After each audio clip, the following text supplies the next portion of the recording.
the fact that there are fatalities. You know, we have some photos of your time at SeaWorld. You worked with Telecom, the orca that killed Don Brancheau. What is your take on that whole issue?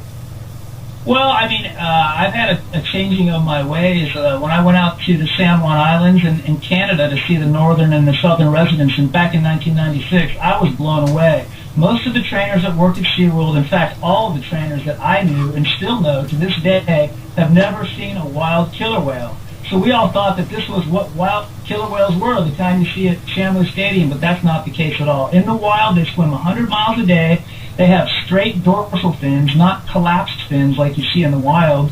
Males stay with their mothers their entire life in the resident communities here, and they have very strong nuclear families. In captivity, these animals are shipped from park to park just to fill their pools, and this creates social strife. It leads to them breaking their teeth on the steel gates that separate them, doing something called jaw popping, and then the vets have to drill out their teeth.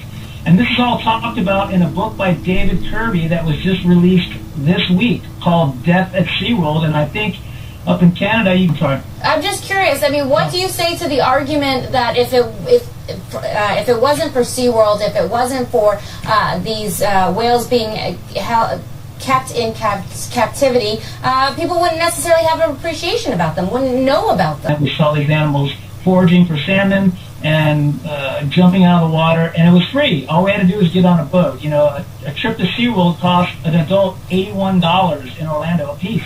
You know, you can go to Limekiln Lighthouse in Washington State for free, or stand on the beach of British Columbia for free and watch killer whales swim by. A lot of people are kayaking with these animals now. So there are cheaper and easier alternatives than flying your family of four to San Diego, San Antonio, or Orlando, Florida, and spending $1,000 doing that.